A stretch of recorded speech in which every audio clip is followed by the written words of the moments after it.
Spelunky is a game that demands its players know its rules and mechanics well enough if they want to succeed. It takes a lot of time and practice to be competent enough to make it to the end, and Spelunky offers a final challenge to those players who have put in the time and beat the game on easy mode. A final level where you visit the underworld. But there are a couple things we need to do if we want to take on this final challenge. So here's a step-by-step guide with a couple tips and tricks to help you go to hell.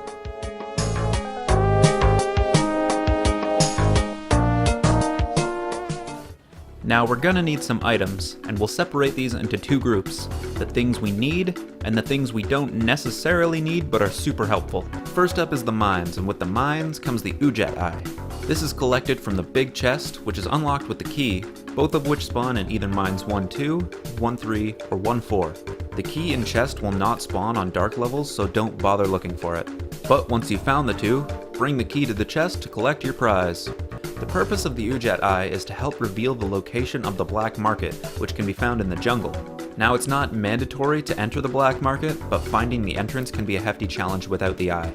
But we're not done with the mines yet. The second item you should look to get your hands on is the paste, and you can get it either from a giant spider or in a shop. My suggestion would be to pick it up the first opportunity you get because it's super handy. Now once you've got both of those items, finish the mines and we're onto the jungle. The first thing you need to do here is find the black market. It can spawn in any of the first 3 jungle levels, so keep an eye out for the indicator. Once you're close enough, the edges of the doorway can often be seen sticking out behind some of the level, so just pop that baby open and you're good to go. Here in the market, we come across our first mandatory item, the Ankh, and you'll find it on the second floor at the end of the hall. Now this item revives you with 4 hearts at the entrance of a level if you get killed. And it's a one-use item, so you'll need to save it for the caves, so don't die just yet. Now there are 2 ways you can get your hands on it, legally and illegally. You can either save your gold and pay the hefty price tag of 50,000, or you can assert your dominance and murder everything. If you pay up, there are a lot less items you are able to purchase to assist you with your journey, so I prefer to physically negotiate with these fine gents. I find this easier to pull off if you've already done it in a previous level and have acquired a shotgun and some utility like bombs and rope. And here's a little pro tip. If you toss a sticky bomb at this little ledge here, the bomb will fall through, and it gives it the opportunity to stick to the shopkeeper. Now regardless of which method you decide, once you have the Ankh, you can finish up your business in the jungle and head to the ice caves.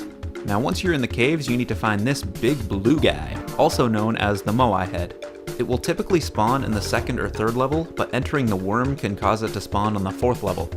And this is where your Ankh comes in, because once you've found the head, you have to kill yourself. Upon death, you will be resurrected inside of the head, where you can collect the Headjet, the next mandatory item for your journey. But what's that on the horizon? Is that another pro tip? Once you're inside the head, if you spam the exit button like a dummy, you'll actually miss the item and there's no chance of getting it back. This is endlessly frustrating, so to avoid this, I do a little jump to ensure that I've collected it before I move on to the next stage. No, it is not mandatory to do this, but missing the Headjet is too heartbreaking for me to risk doing it again. But once you have it, it's time to move on to the temple. So here in the first level of the temple, we can find this friendly little fella. His name is Anubis, and he does not like you. But this gold scepter he's got is the next item on our list, which means he must be sacrificed for the greater good. Now the scepter shoots slow-moving purple Cheerios that will do a silly amount of damage, so my advice would be to avoid those. 2 bombs or a couple shots with the shotgun will be enough to kill him, at which point you can collect the scepter. But what's that I hear? Is that the pitter-patter of little pro tips on the rooftops? If you use the scepter yourself, it will seek out the nearest enemy, but if the blast passes through the player, it will count as a hit and almost surely kill you, so use this with caution. Now once you have the scepter, find your way to the exit and head to the 2nd temple level. Here you will find a gold door that can only be opened with both the scepter and the Headjet. This door only spawns on this level and it takes you to the most exquisite tomb in the world, the City of Gold. On the trail we play. And it's here where we obtain the final item we need to enter Hell. Typically located roughly in the center of the level, you will find a doofy looking book surrounded by gold walls and mummies.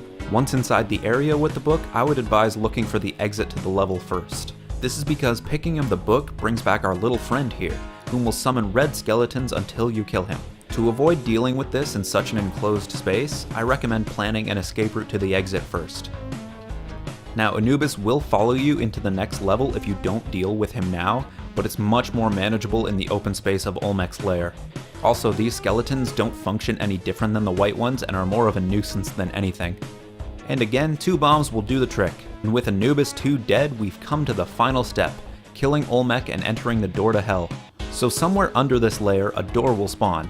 If all the required steps were taken to get to this point, the door will be open. Otherwise, you'll be met with this sour-looking face and realize that you made it all this way for nothing. To find where the door is located, you'll need to take a look at this here book.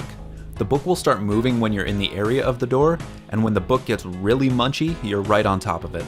At this point, I like to lure Olmec over to the side of the lair so I can dig my hole in peace. And once you have the hole, lure Olmec into falling into it and use him as a platform to enter the door.